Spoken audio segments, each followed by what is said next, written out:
Este es el primer problema que quiero resolver. Tengo mi triángulo rectángulo.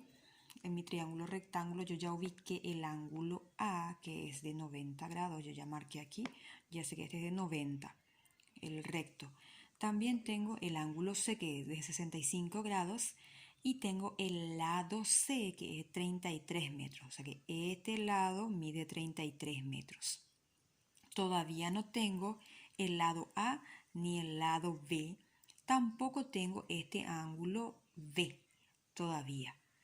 Tengo que ir calculando todas las incógnitas. Tengo que resolver mi triángulo rectángulo, me dice. Entonces, yo también una de las cosas que hice fue indicar ya cuál es mi hipotenusa. Ya sabemos que el mayor es la hipotenusa. Y los otros catetos, ¿sí?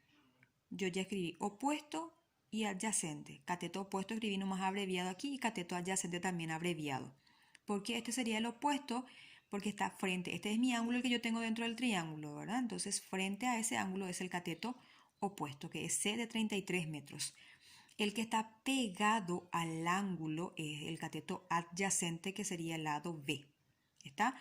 Entonces, en mis datos tengo ángulo A, que es de 90 grados, que es el recto, ángulo C, que es 65 grados, el lado C, que es 33 metros, y la incógnita, ¿cuál sería? El ángulo B, el lado A y el lado B, ¿sí? Aquí yo ya calculé justamente el ángulo B, que es lo que me faltaría entre los ángulos. Ya tengo dos de los ángulos, A y B, perdón, A y C ya tengo, y quiero calcular el ángulo B. Yo sé que los dos ángulos que son agudos, en este caso B y C, sumados dan 90 grados. Por lo tanto, lo que hice fue escribir esa fórmula y reemplazar el ángulo que ya tengo, en este caso que es C, que es de 65 grados. Quiero calcular el ángulo B, entonces escribo otra vez ángulo B. 90 menos 65 grados es lo que voy a efectuar, porque 65 de positivo pasa a negativo. Por lo tanto, el ángulo B es de 25 grados. Luego lo que quiero calcular, como ya tengo ya este ángulo B, quiero calcular el lado A, por ejemplo.